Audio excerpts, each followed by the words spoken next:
I guess we'll start to get started. So I want to welcome Dr. Applebaum and everyone who's on this Zoom with us tonight. And welcome to our first of CancerBuddy Conversations with Dr. Applebaum. I'm Christina Merrill. I think most of you who are on this call know who I am. I'm the CEO of the Bone Marrow and Cancer Foundation and CancerBuddy app. I'm excited to talk to Allison about the importance of caregiving, often the very recognized role of a family member or friend or loved one to the healthcare team. And Dr. Applebaum is an associate attending psychologist in the Department of Psychiatry and Behavioral Sciences at Memorial Sloan Kettering Cancer Center here in New York City, and associate professor of psychology and psychiatry at the Weill Cornell Medicine. She is the founding director of the Caregivers Clinic at MSK, the first program of its kind to provide comprehensive psychosocial care to family members and friends of patients who are in the caregiving role. Dr. Applebaum's program of research focuses broadly on the development and dissemination of supportive services for family caregivers. She has published over 100 articles and reviews and book chapters on caregiving, and is the editor of the textbook Cancer Caregiver.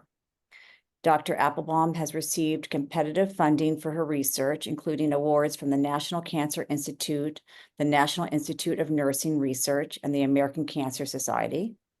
She is also the author of a recently published narrative nonfiction book, Stand By Me, a guide to navigating modern, meaningful caregiving. And I want to welcome you. And this is how I read this book, and it's wonderful, and was excited to have everyone, learn about her perspective on caregiving and her knowledge and research. So thank you so much. Thank you so much, Christina. I'm going to just share my slides, which is usually the most anxiety-provoking part for me. So let's make sure this works. And there we go. One second. Right.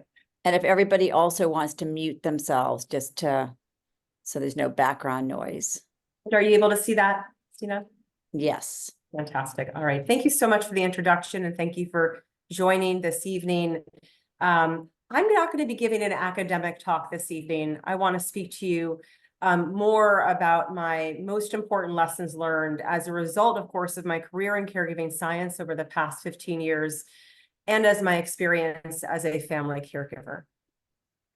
Everyone in this Zoom room was a caregiver, is a caregiver, and will be a caregiver.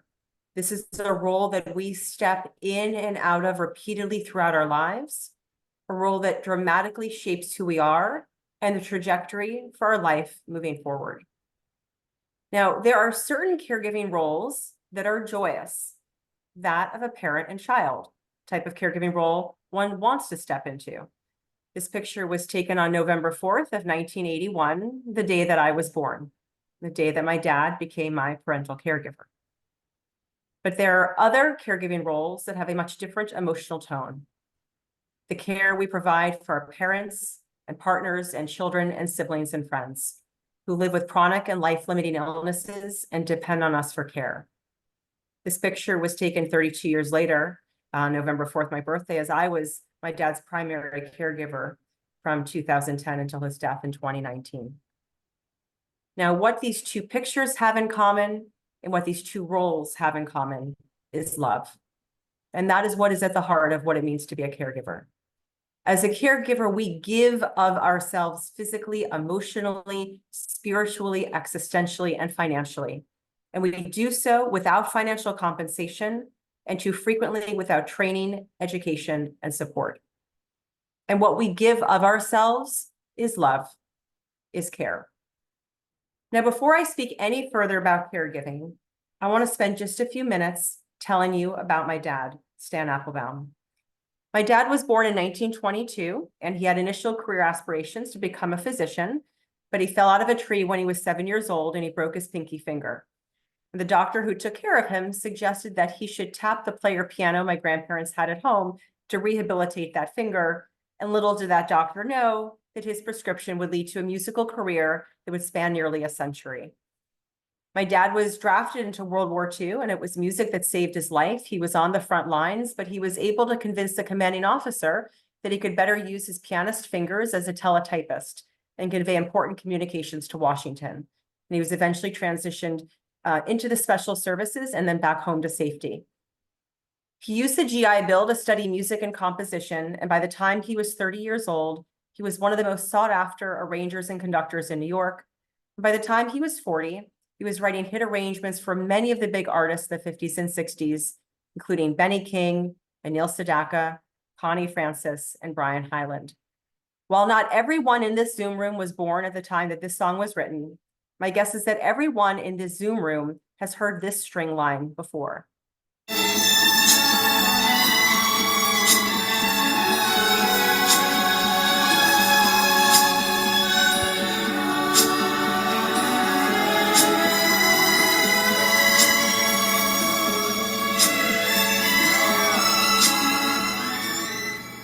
My dad had a hand in every part of Benny King's Stand By Me, but what turned that song from a piece of music to a piece of art was the string line in the middle, which was my dad's composition, something he wrote on a whim one evening, playing around with how rich and full he could make just several stringed instruments sound. So now you've all met Stan Applebaum. My dad's life was a life of music, but much more broadly, it was a life of creativity.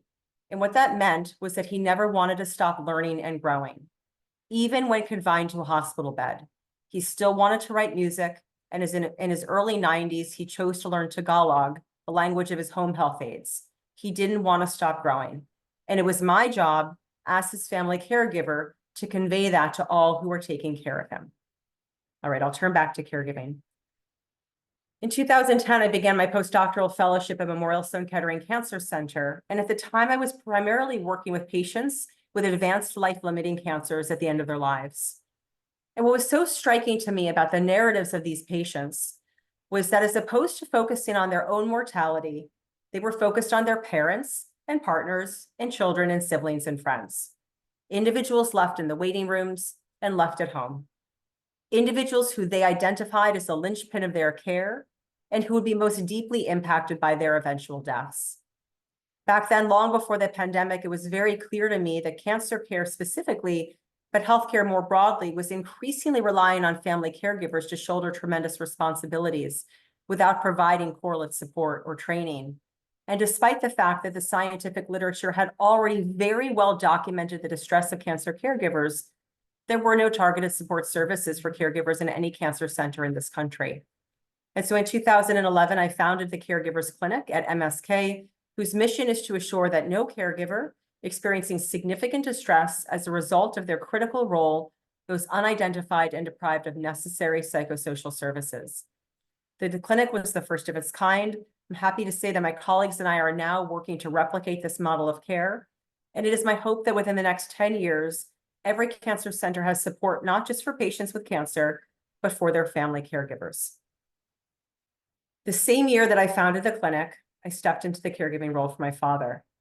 He had lived until his late 80s with really only minor medical problems, and then a series of hospitalizations occurred, one in which he developed delirium, which is a confused or altered mental state, common in older adults and very scary for us as caregivers to witness. And a medicine was given inappropriately, and it actually put him into a coma. He was in this state for about 2 weeks, during which there was one silver lining. It gave his team of doctors a hint that he might have Lewy body disease, which is a progressive neurodegenerative disease that leads to fluctuations in autonomic functioning and consciousness. In my dad, he would have sudden drops in blood pressure and temperature to near hypothermia levels, and he would hallucinate anywhere from a few minutes to a few hours, once or twice an entire day, and once an entire week. And we never knew how long the hallucinations would last. While he was in the coma, and during each subsequent hallucination, I learned the first lesson that I want to share with you this evening. And that is, you as family caregivers are responsible for preserving the identity of your care partner, for telling their story, or helping them to tell their story. It became so very clear to me that without me by his side to serve as his eyes, ears, and voice, there would have been no way for any members of my dad's passing medical teams to have any idea who Stan Applebaum was and what mattered to him. There would have been no way for them to know that the man lying in that stretcher was not ready to die and actually was wanting to continue to write music and to be creative and to live his life. That was my responsibility. Now, in the introduction, my recent book, Stand By Me, A Guide to Navigating Modern Meaningful Caregiving, was mentioned. Now you all know why it's titled Stand By Me. In the first chapter of the book, if you take a look, I've included a list of all the information you should have on hand if and when you take your care partner to the hospital. I'm not going to go through this list right now. What I want to emphasize right now, though, is that in addition to all of this information, just as important it is for you to be able to share their health history, the medications they're taking, and the events leading up to the hospitalization, it is just, or even more important, for you to also be able to convey who your care partner is, what matters to them, what their goals of care are, and what their goals of life are, to be able to tell their story. And had I not done that repeatedly, there is no way my father would have survived this period of coma in 2013. And there's no way that he would have gone on to enjoy 6 years of life in which he enjoyed many beautiful moments in the sunshine. Now, during this period, I learned the second lesson I want to share with you all this evening. And that is that you are a critical member of the healthcare team as a family caregiver. You don't wear a white coat, you don't carry a pager, but you nonetheless are a healthcare team member. In fact, you are the missing link between patients and healthcare professionals. You are brokering information between patients and healthcare professionals. And as a member of this healthcare team, your responsibilities are vast. And I want to highlight 3 of these areas of responsibilities for you this evening, because they often come as a surprise to many of the caregivers we see in our caregivers clinic. These include performing medical and nursing tasks, case management, and healthcare communication. Everyone who's a family caregiver is going to be asked to perform medical and nursing tasks. And these increasingly are the tasks that were once assumed only by trained healthcare professionals. But we as families are now asked to shoulder these responsibilities. I should have probably put a poll in here to ask who is familiar with the Caregiver Advise, Record, Enable Act, the CARE Act. This is actually public policy in our country right now, currently passed in 45 states and territories, that focuses on this element of caregiver responsibility. The CARE Act says that caregivers' names and information should be recorded in patient records. The caregivers should be notified when patients are going to be transferred or discharged. And very importantly, the caregiver should be provided with instruction so that they know how to take care of their loved one at home. But the reality is that even in states, New York State, where the CARE Act is implemented, it's not carried forward consistently. And not once in my caregiving journey was I ever offered training or instruction. If you are like me and many of the caregivers I work with, I want to give you a suggestion. Before you leave the hospital, I want you to ask a nurse or another member of your care partner's healthcare team to demonstrate for you all the tasks you're going to have to do at home so you can feel confident to do them. And then I actually want you to demonstrate them back to that nurse or healthcare professional so that you are confident in your skills. Second, often patients are prescribed visits from a visiting nurse after they leave the hospital. This always happened with my dad here through the visiting nurse service of New York.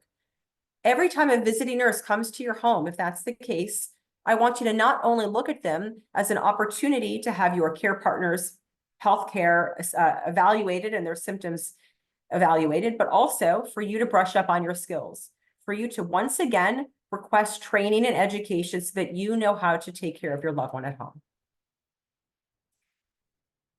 Case managers are by definition paid employees of hospitals to coordinate care, but we as family caregivers perform case management responsibilities free of charge. And on that note, you all might be familiar with the fact that in late 2023, it was estimated that the efforts of caregivers in this country accounted for $600 billion, despite the fact that up to 25% of caregivers in this country report high financial strain. Huge mismatch there. Case management responsibilities can be vast, and they can include coordinating care, navigating home health care, ensuring the home is safe. I have a picture here of a caregiver on the phone, because for most of us, our case management responsibilities mean we spend a lot of time on the phone and a lot of time on hold. And these are phone calls that often need to be made during 9 and 5, which are obviously busy working hours for those of us who work during the day as well as taking care of our care partners. Case management responsibilities are not on their own the most complex to take care of, but when added on a very difficult caregiving situation like the one I had with my dad, they can become completely overwhelming.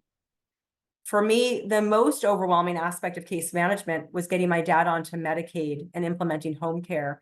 For time's sake, I'm not going to go into the details about this. I spent an entire chapter on the book on it for the reason that I want to demystify the process. And I will just say right now, if you are thinking about getting your care partner onto Medicaid, I encourage you to start the process immediately, as wait times start at a year. That is in New York State, and they're usually much longer in other states.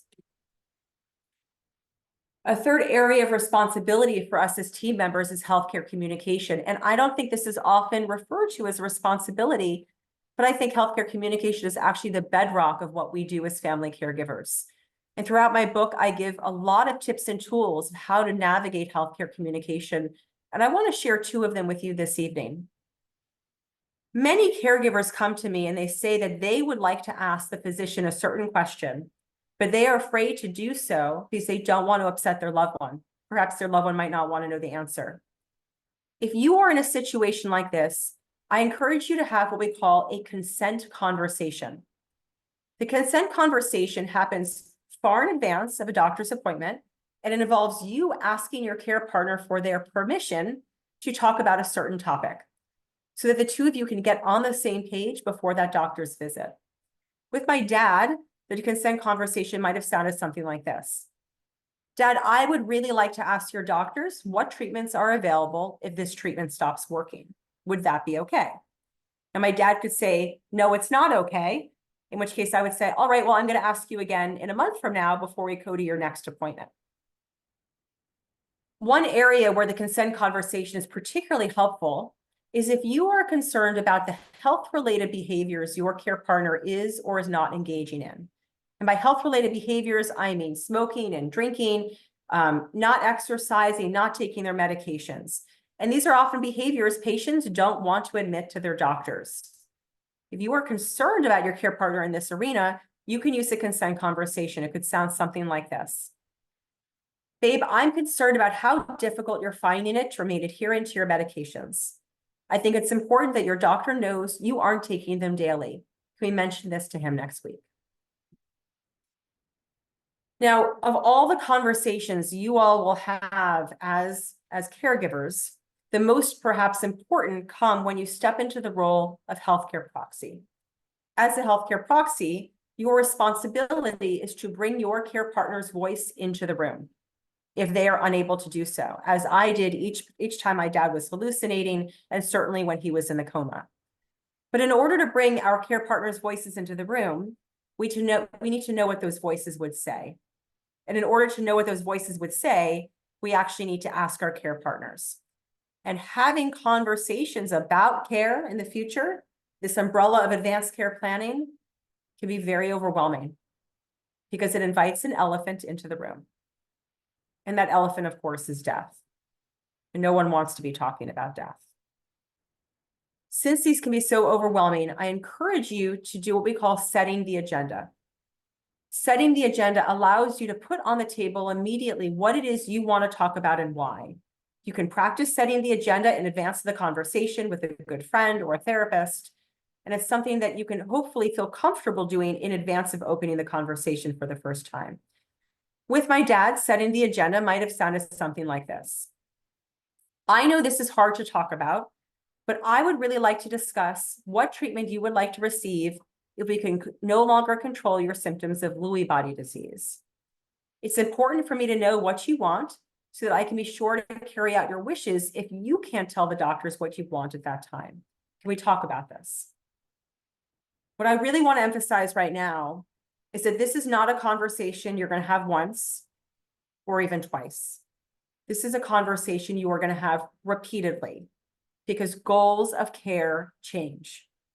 What my dad wanted for care in 2011 and 2013 was dramatically different than the care he wanted in his last year of life. And had I not had repeated conversations with him about goals of care, there would have been no way for me to bring his voice into the room at his end of life. So it is critical that you have these conversations. I know that my bringing the elephant in the room, in the Zoom room here, I know that my talking about advanced care planning can cause distress. And so I think this is a perfect moment for me to very briefly teach you what is, I think, the most powerful stress management technique for caregivers. And that is a deep diaphragmatic breath. This is probably familiar to many of you. This involves you taking a very deep breath in through your nose, holding it for a few seconds, let's say 3,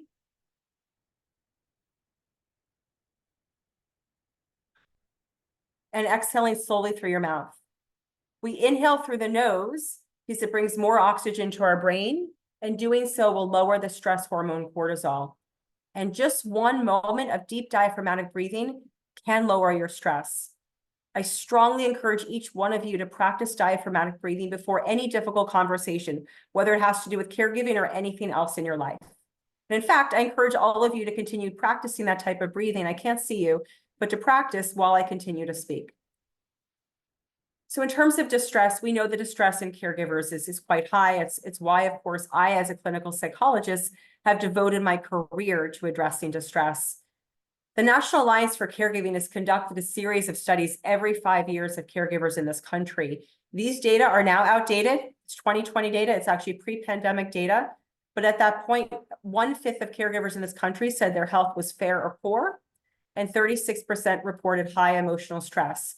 I'm going to get more specific with cancer caregivers. We know that cancer caregivers, perhaps the most important statement I write in my grants, are at higher risk for depression, anxiety, and post-traumatic stress disorder than the patients for whom they provide care.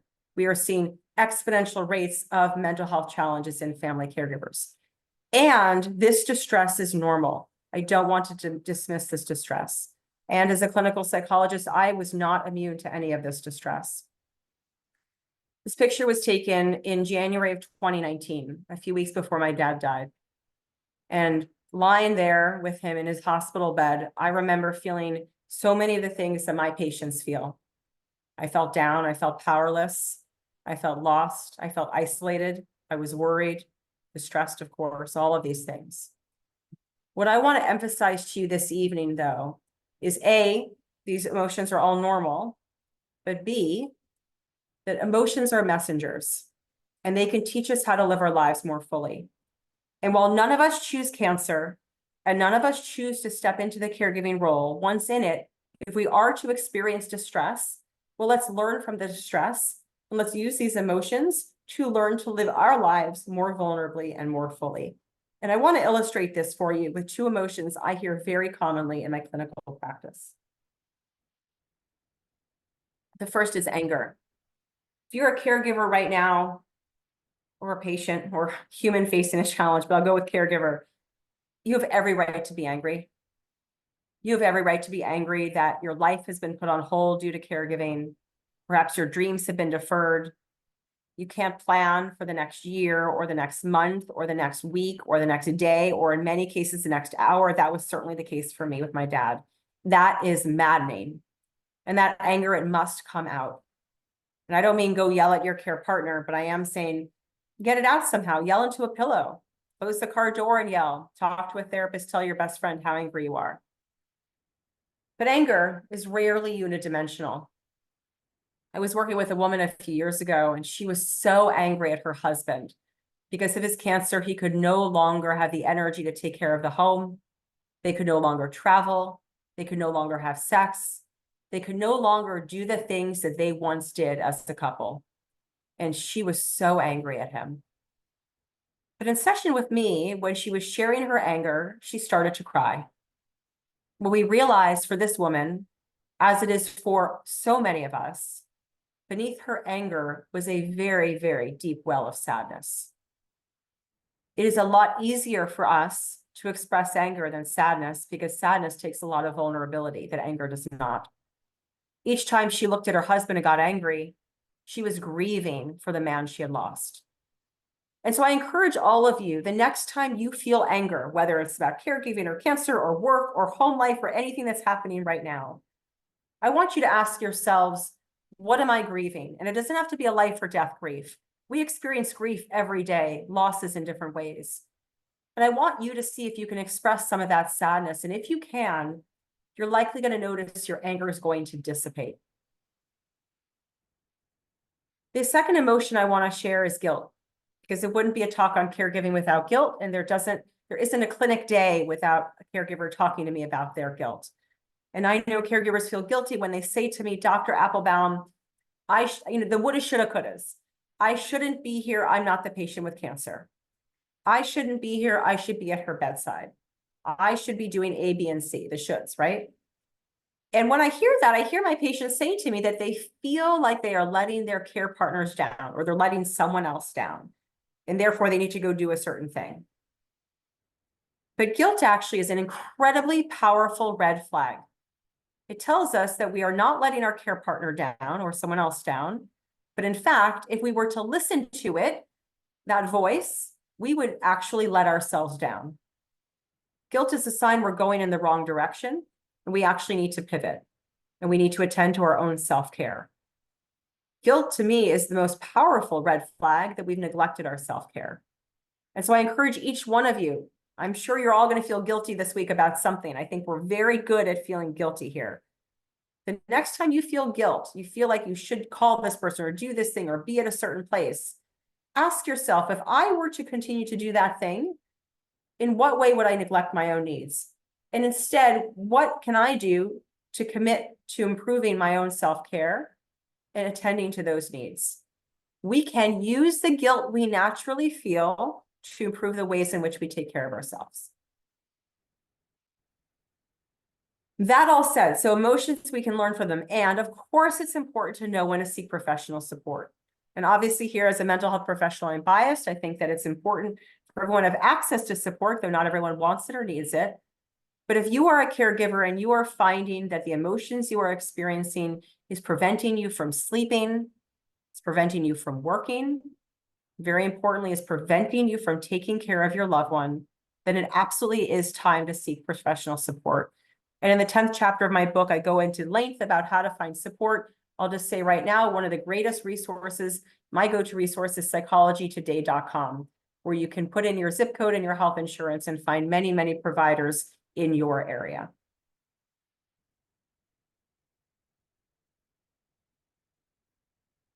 I want to go back to this picture for a moment, because first of all, it always pops up in January of every year as our iPhones like to remind us of what happened this time a few years ago. But I remember that the last time this popped up, I was thinking about why I took this picture.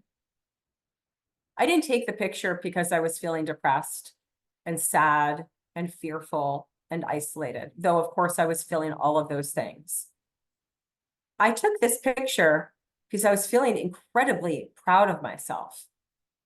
I was feeling proud of the fact that I had been able to take care of my dad for nearly a decade, that I had survived an ultramarathon of caregiving punctuated by the sudden death of my mother 1 year after his diagnosis. Proud that I was able to get him onto Medicaid and take care of him on my own, despite my very small salary through the hospital.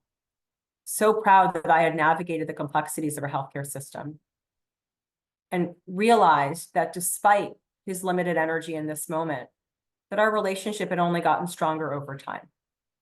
And in that moment, I was reminded of perhaps the most important lesson that all my patients have taught me, and that is that meaning and suffering can coexist. And whenever I speak about this, I always do so with the metaphor of my favorite dessert, which is the creme brulee. I'm not sure anyone in the Zoom room who enjoys creme brulee. I hope you do. If you don't, go out and try one soon, please.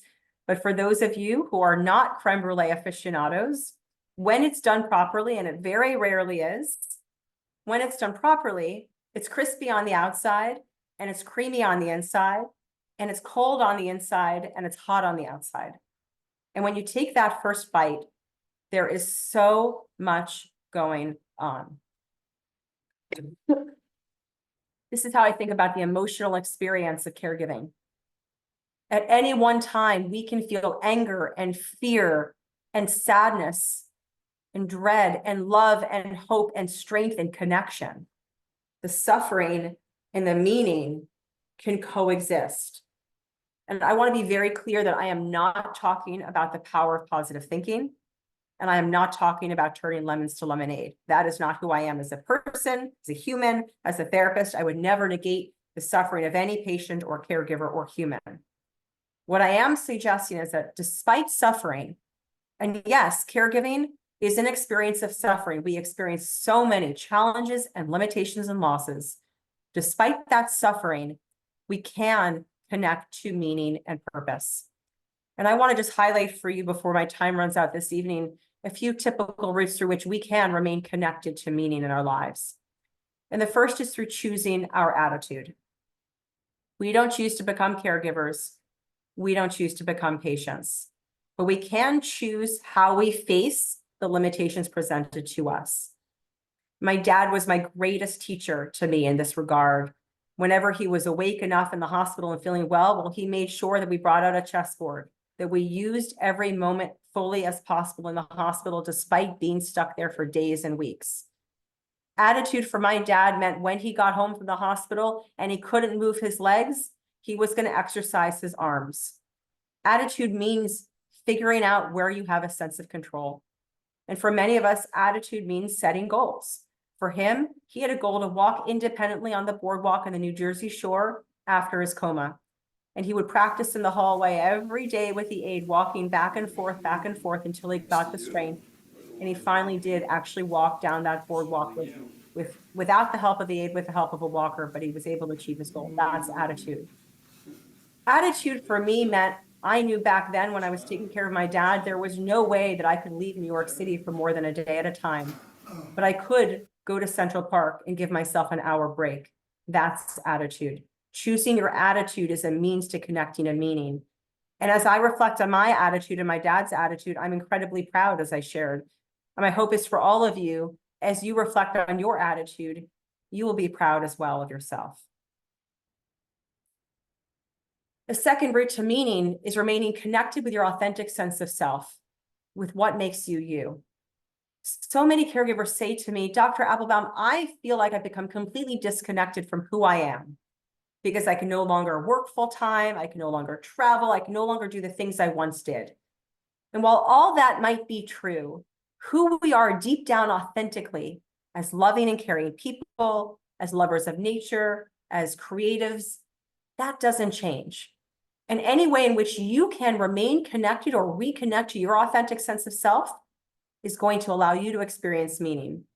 And once again, my dad was my greatest teacher. Stuck in a hospital bed, he could still conduct. That never stopped him.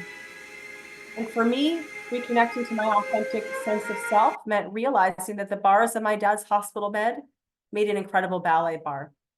I had a first career long before healthcare as a dancer. And while taking care of my dad, I realized that one of the most important things I needed to do for myself was to dance again. Attitude meant while I couldn't actually go take a ballet class, I could dance in the hospital, and I did. And that also meant after his death, 6 months later, I got up on stage and I wore his clothing and I danced. And while I cried and cried and cried when I got off stage, it was a creme brulee moment. It was meaning and suffering all in one. Remaining connected to who you are authentically will help you to connect to meaning. I also want to acknowledge, of course, that we all change and grow, of course, because of our experiences in caregiving or in illness. I'm speaking to you this evening as Allison 6.0. It was Allison 2.0 who began her caregiving journey. We all learn new things about ourselves. I've lost track of the number of patients who've said to me, they had no idea they were so strong until they became a caregiver. Or caregivers who've said to me, I used to be shy, but because I've had to speak up with so many healthcare professionals, I have found my voice. I want each one of you to think about the ways in which you have grown and changed. It doesn't compensate for the challenges you faced, but to be able to honor the ways that you have grown is meaningful. A third route to meaning is taking responsibility for your life. It can feel like our lives are out of our control as caregivers, but it is our responsibility to take control where we can. And that means redefining self-care. Now, self-care is a term that gets thrown around a lot. It's something I've mentioned a few times this evening. I would say that for me and for many of my patients, self-care is about energy. It's about preserving energy. We as caregivers do not have a limitless supply of energy. And anything that you can do to preserve that energy maybe includes setting boundaries and cutting people out of your life you might need to, people who don't support you or buoy you up. That's self-care. I want you each to think about what it means to take care of yourselves and to make a commitment to do that. Taking responsibility also means asking for help. We as caregivers are so good at giving help, and we're not as good as receiving it. One of the most powerful acts is asking for help. And I strongly encourage you, when you ask for help, be specific. The more specific you are when you ask for help, the more likely you are to receive the help that you need. And if offers of help come to you, I want you to say yes immediately. Even if you don't know what you need help with, you can say, thank you so much. I don't know what I need help with, but as soon as I think of it, I'm going to let you know. I really appreciate your assistance. And I strongly encourage you to lean on others. I certainly did. This is a picture with me with my dad's team of home health aides who took care of him for 5 years. This picture was taken a few days after my dad's death in 2019. I could not have survived this ultramarathon of caregiving without them. I physically could not have taken care of my dad. My dad was 6'2". I physically could not have transferred him on my own. I needed help. I leaned on others, and I encourage you all to do the same. So many caregivers say to me, no one can do it as well as I can. It's not true. We do need to learn to delegate and let others help as family caregivers.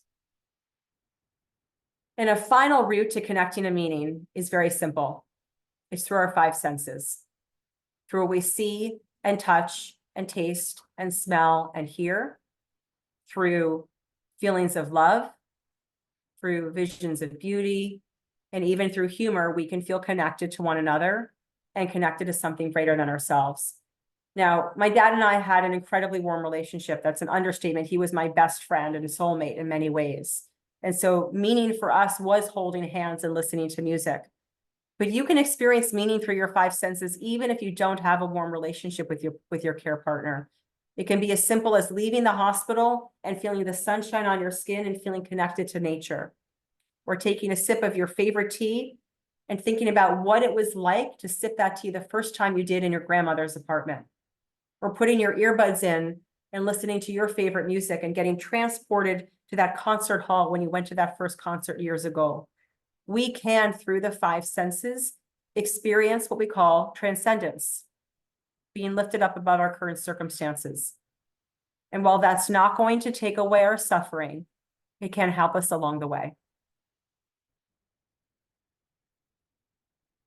I want to highlight just one more lesson before I wrap up. Caregiving teaches so much to each one of us in our life, and we all have different caregiving roles that we enter and exit throughout. Caregiving gives us incredible practice at learning to say goodbye. Every time I said goodnight to my dad, I was practicing saying goodbye. Every time I left the hospital, I was practicing saying goodbye. Every time he was taken away for a medical exam, I practiced saying goodbye. And as a result of all of this practice, I learned to live my life more fully and vulnerably and authentically and meaningfully. And for that, I'm incredibly grateful to caregiving. And I'm grateful to all of you for having me here this evening. This is where you can find me on social media. Here's my book. I hope that you'll take a look and find it helpful. And I will stop sharing so we can open up for time for questions.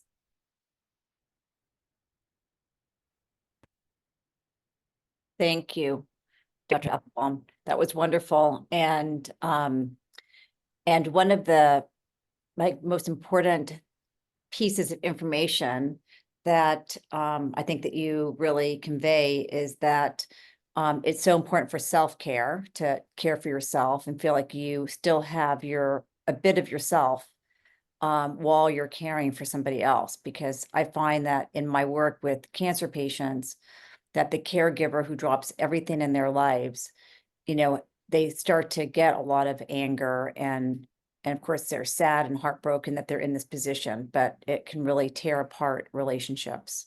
Absolutely. Absolutely.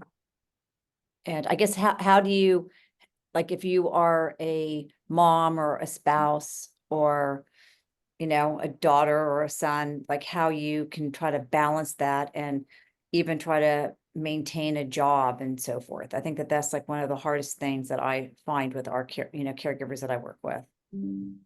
How to maintain these multiple roles and Yeah. responsibilities. Yeah, it's Yeah. so very difficult. I mean, I think you brought up so much in that comment. I heard in there resentment. How do we navigate resentment? How do we handle the difficult emotions that come up? And I think that resentment is a really beautiful, again, it's a red flag that we need to take care of ourselves. And I don't just mean that in a small way, that it's actually urgent. That if we are finding ourselves resentful of our caregiving role and we're finding it difficult to continue to carry forward our responsibilities, then it is urgent that we take time, whatever it is. It's asking for help, getting some respite care, getting someone else in to take care of mom, dad, sibling, partner, child, because you're at your wit's end. I talk about this in the book. I don't love the oxygen mask metaphor. I know a lot of people love this one. I see some, I think, Ashley, I see a response, so I appreciate that. And I don't love it because, when you're in the thick of a crisis or you're in the thick of a difficult moment and someone's like, you need to put on your oxygen mask, to me, that is one of the most invalidating statements that we as family caregivers or we as humans can hear. Because if I could put on my freaking oxygen mask, of course it would have already been on me, right? Like, of course it would be on, right?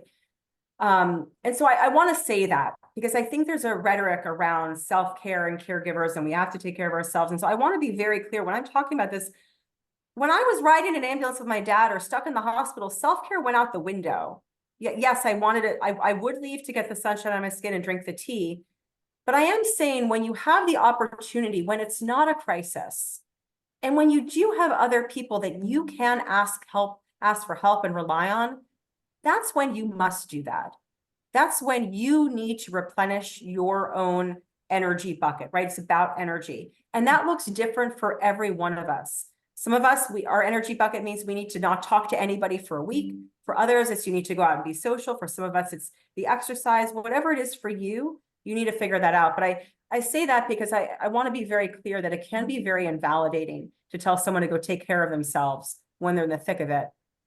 But that care is necessary when the caregiving crisis subsides and there is a moment to breathe.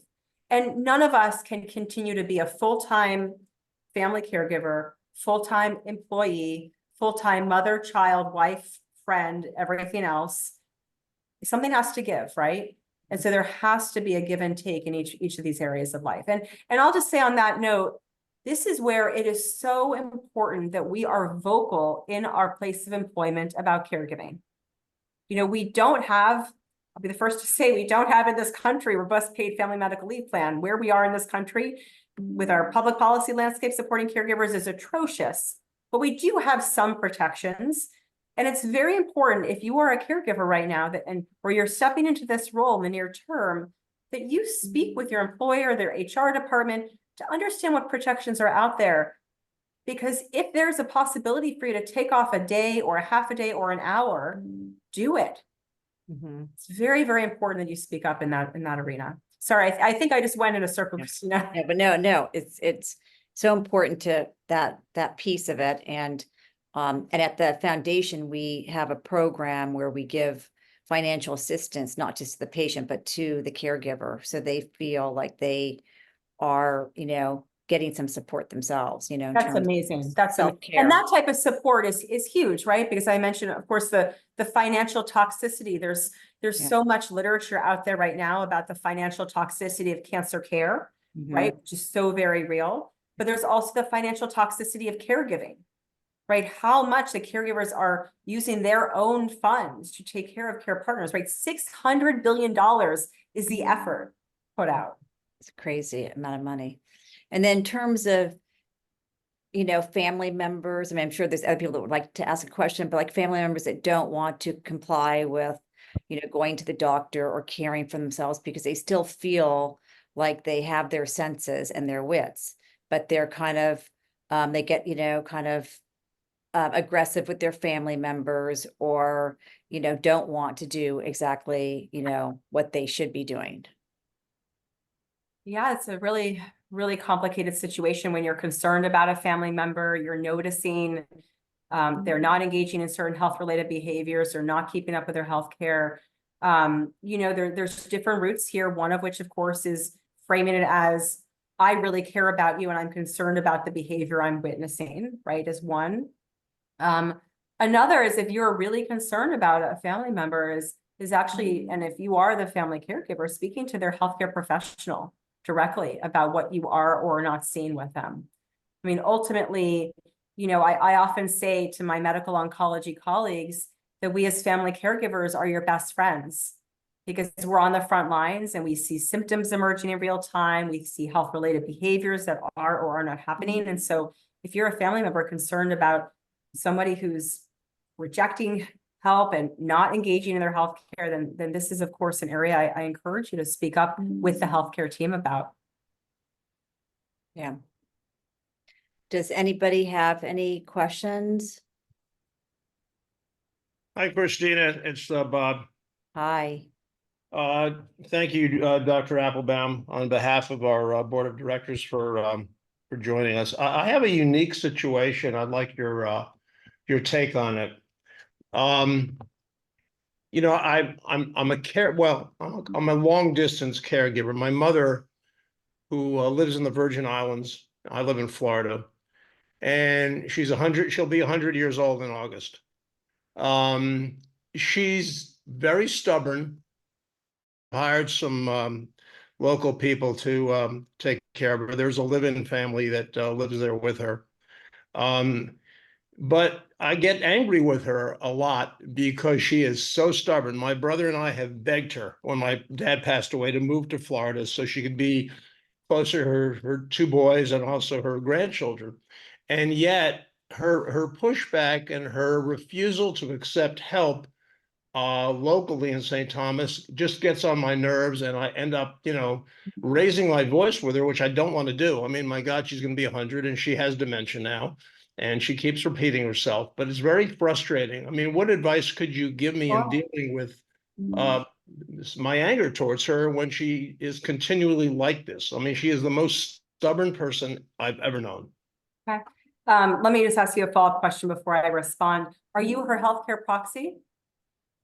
Yeah, my brother and I have power of attorney. And healthcare proxy, which is different.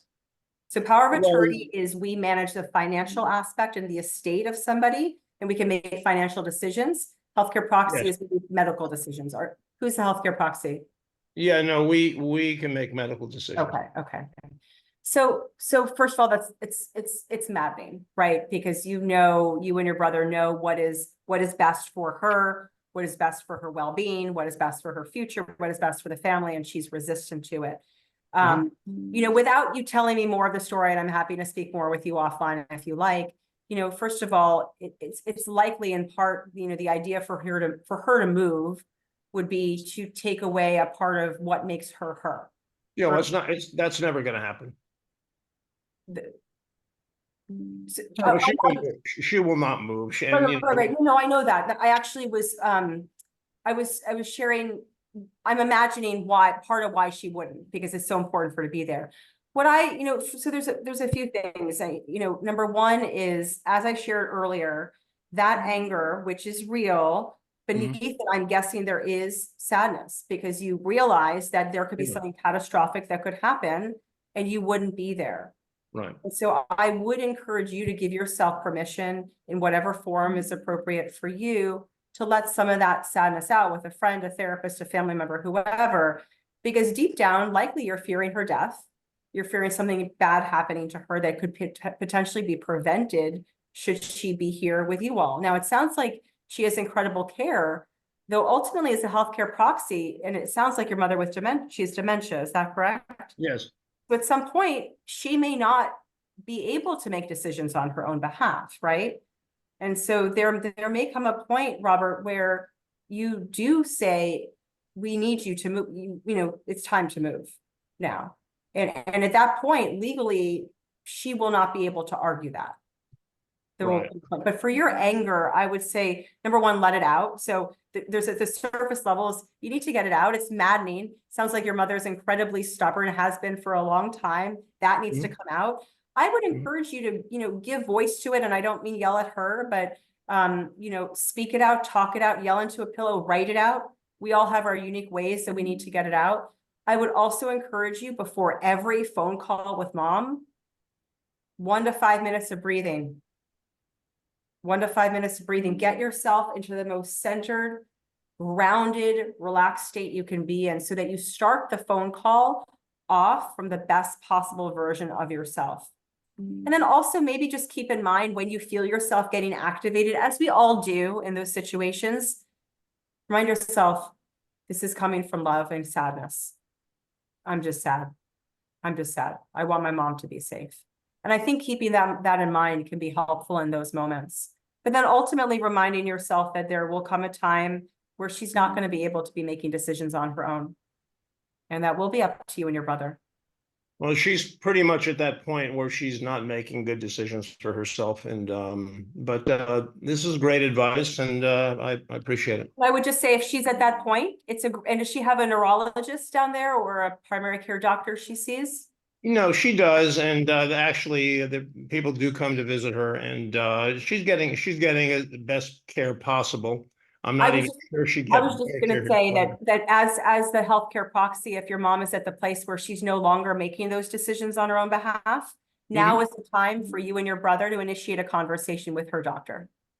Yeah, we're both going to be down there for July 4th weekend. Perfect. We're planning her 100th birthday party. And you know what? You can use some of the tips and tools, the agenda setting. Mom, I'd really like to talk to you about because.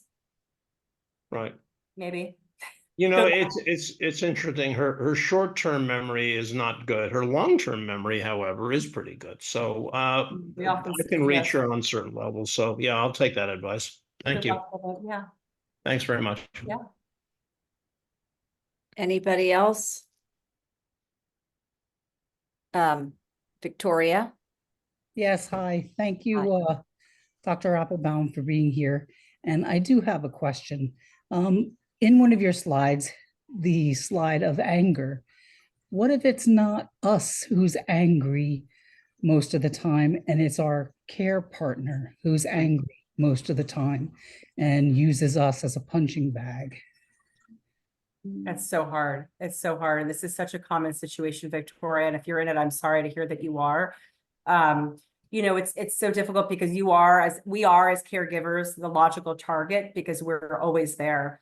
But ultimately, if this is the situation, I would encourage you to speak up and say, I recognize if you're to the care partner, I know you're angry and frustrated and sad because of all the limitations and challenges you're facing.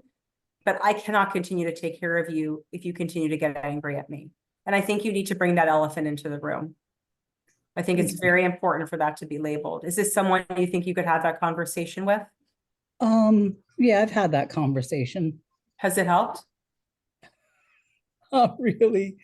Yeah. Because what will happen is I'll get the apologies and stuff like that. What I'm trying to do is move toward a direction where we don't have that happen, and then an apology afterwards. Yeah. They understand what's going on and that I'm taking care of my son. So he's 30 and it's a power dynamic too, I think. So that makes it difficult. Oh yeah. You guys are right there. Sure. Yes. Yeah. So, so part of this is conditioning, like classical conditioning, that each time it happens, you need to point it out and you need to stop it as soon as it's starting. And you need to not, you need to, you're doing it again and actually just stop the interaction the moment that anger comes out to you. I think the more you can sort of label it early on and stop the behavior and the cycle that happens with the anger, the better.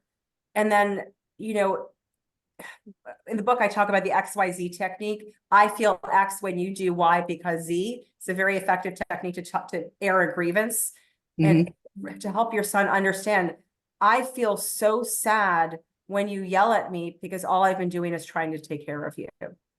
And really, combine that with stopping him. I can't help you now. Perfect. It's really challenging though, Victoria. Good luck. Good luck with him. Thank you. I don't know if anybody else has any questions. More comments. This was a fantastic, amazing. I want to be your best friend, and I Let's want, go hang out. We'll eat creme brulee. I want to hang out with you. I'm an ex-dancer too, so I've Yay. learned a lot in the hospital. I've gotten my son to dance with me a lot. But yeah, I've been caregiver for husband who did die, son, and no, not many people know this, but my right now my stepdad. So it's been three very different things. But I just have to say that something you said that hit me so hard, and I love that you say it. Obviously, the oxygen mask, you saw me smile because I hate when people say that. When they say put the mask on, and then I'm always like, no, any caregiver that I know is going to take the mask, put it on the person they love, and then maybe they'll put it on themselves, maybe if we get there. So when you said that, it just hit me as you saw. But I love that you talked about changing, about self-care. Like it doesn't mean what it used to mean. Yeah.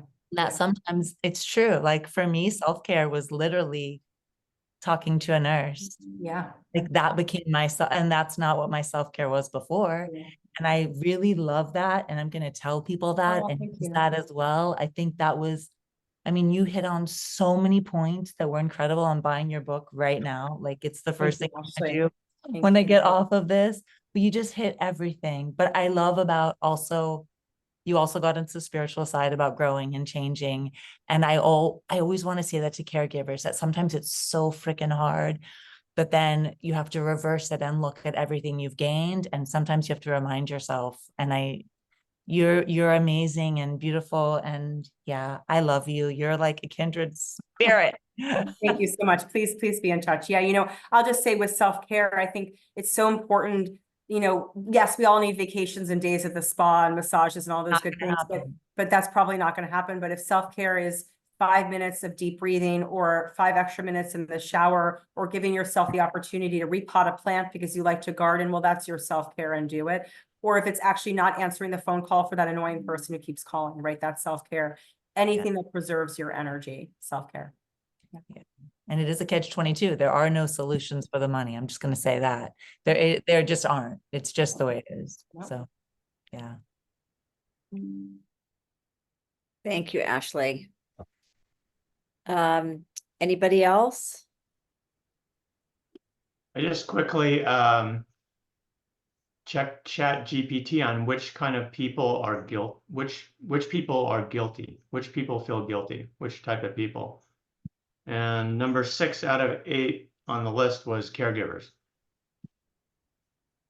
Are you sure it wasn't number one? I'm surprised it's not like number 1 or 2, but I don't think it's order. I don't think it's order. It's just it makes the list. got it. Well, no surprise. Thanks, ChatGPT, for confirming what everyone in this Zoom room knows. Yeah. Thanks for that, Greg.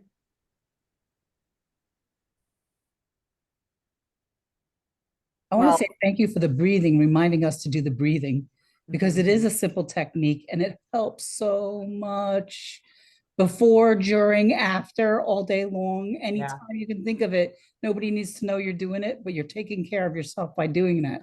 Oh, I didn't believe in it till I started doing it, and it's a huge help. To this day, with some very difficult family members, I'm just quietly, deep breath, holding it, exhaling. And by the way, you can't talk and do that, which means you actually get 30 seconds to think about what it is you want to say. So the deep breath not only lowers your cortisol, but it ensures that what you say is more like what you want to say and not what your amygdala wants you to say. So, Yeah. Hi, can you hear me? Yes. Yeah. Hi, my name's Maria Stave, and I've just loved listening to you. You have given some fabulous pointers. I've been a caregiver for many years, first with my parents, and we had caregivers in place, but I was overseeing everything for many, many, many years. And then I, for the past 6 years, have been very much a part of a young man who's 26. He's a quadriplegic, and he had his accident 6 years ago. and was a dear friend of our daughter's, but came from a very difficult family. And when the accident happened, he didn't have parents that could be there, and he was also homeless. Wow. So myself and a couple of other moms just jumped in and took over. And my so he's gosh. become my third child and is such a blessing in my life. But my question is, I've been dealing with a family member who is very, very severely mentally ill. And I'm a psychotherapist myself for over 20 years. And for the past 6.5 months, she allowed me to help her. I live in California. She's on the East Coast in New York. In 6 months, I came to New York 4 times to be with her. She tried to commit suicide. She was hospitalized. Then when I went after she had done the suicide and gotten out of the hospital, I realized she was a very, very psychotic. So I got her hospitalized again for 3.5 weeks. And then and I was involved with all of her doctors, her therapists. And then what happened is she turned on me and has accused me of stealing 1/3 of her belongings and all of her jewels and her money and the whole bit. And so now I have lost all contact with her doctors because of HIPAA. Sure. And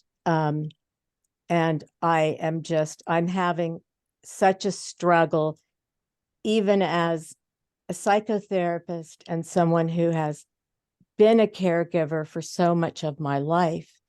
And now I feel that, she's living alone and is just not well and is still very much in the midst of an acute psychosis. Yeah. And, my friends and my husband and my family is saying, just walk away at this point, especially because she's so brutally attacking me now. Yeah. What is your advice for this? Save the hard question for last. Yeah. Boy, what a challenging situation you are in right now, Maria. And thank you so much for sharing that with all of us. I think one of the hardest parts of caregiving, which is coming up as I listen to you, is feelings of helplessness. And the desire, I think we all have to fix and to save and to heal and to resolve. And, I don't think any of those are possible in this scenario. And I think this is a scenario where listening to what is going to be best for you and your own well-being is really important. Right. And so I'm sort of the camp of thinking that some distance from her is probably a good thing. And I don't know if there's a way in which you can, from the sidelines or sort of with more distance, help to facilitate someone else stepping in. But it sounds like this is certainly not a healthy situation for you to remain as that primary person. Yeah, no, I can't. And I've already blocked her on my phone because I can't take the vile attacks, you know. It's giving yourself permission, which is so hard to do, but to give yourself permission to step back and just say, I've done enough. I can't do anymore. Yeah. So whatever happens, I can say I did everything. You did your best. You did your best. And that ultimately, and you and I both know as psychotherapists, ultimately we can't control what our patients choose to do, right? Exactly. Thank you so much. Yeah. I'm not sure if we have any other questions, but we probably should wrap up. It's been great and so valuable. And I completely recommend everybody getting Allison's book, Stand By Me. And I know, if anybody has any further questions, I'm sure I can always, connect you to Allison about, some of your concerns or questions for your patients. I know that one mom on this call is a Memorial Sloan Kettering mom. So she can reach you through the hospital too. Absolutely. Yeah. But thank you so much. It's been great. Thank you so much for having me, everyone. Good luck with all of what's on your plates right now. Thanks so much. You're wonderful. Thank you. All right. take Thank good care. you.